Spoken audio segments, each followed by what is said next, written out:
While resting near a sycamore tree within the abandoned church's sacristy, Santiago, a shepherd boy, experiences a recurring dream about a child who informs him that he will discover a hidden treasure if he journeys to the Egyptian pyramids.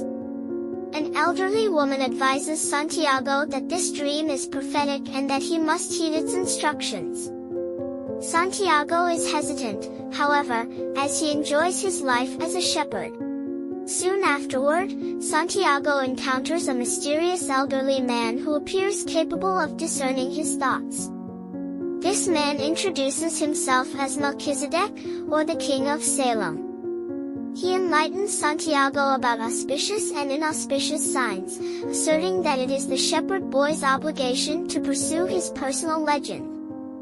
Melchizedek then presents Santiago with two stones, Urim and Thummim, to interpret omens.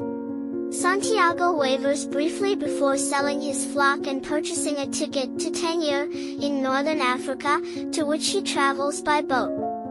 Shortly after he arrives there, a thief steals all of Santiago's money, so the shepherd boy decides to look for a way to make enough money to return home. He finds work in the shop of a crystal merchant, where Santiago makes improvements that reap considerable financial rewards. After 11 months of working in the shop, Santiago is unsure of how to proceed. Should he return to Andalusia a rich man and buy more sheep? Or should he cross the vast Sahara in pursuit of the hidden treasure of his dreams? He joins a caravan traveling to Egypt. Santiago meets an Englishman who wants to learn the secret of alchemy, or turning any metal into gold, from a famous alchemist who lives at an oasis on the way to the pyramids. While traveling, Santiago begins listening to the desert and discovering the soul of the world. The caravan eventually reaches the oasis, and there Santiago meets an Arab girl named Fatima and falls in love with her instantly. The caravan leader gathers the travelers together and tells them that tribal warfare prevents them from continuing their journey. Santiago wanders from the oasis into the desert and, seeing two hawks fighting in the sky, has a vision of an army entering the oasis.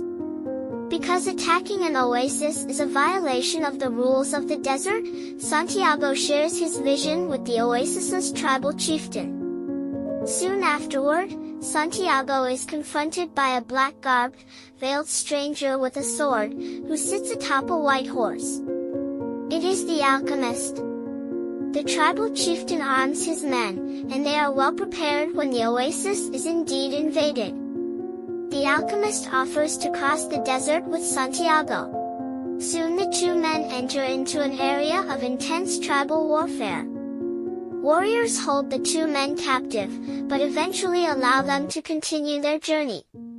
The alchemist tells Santiago that he needs to return to the oasis, and that the rest of the trip is Santiago's to make alone so that he can claim his personal legend. Santiago arrives at the Egyptian pyramids and begins to dig. He finds nothing buried in the ground. Thieves beat Santiago and rob him of his money. After he tells them of his dream, though, one of the thieves recounts his own dream about a buried treasure in the sacristy of an abandoned church. Returning to Andalusia, Santiago goes back to the church where he dreamed of the treasure near the pyramids. He digs where he slept, beneath a sycamore tree, and there it is, Santiago's treasure.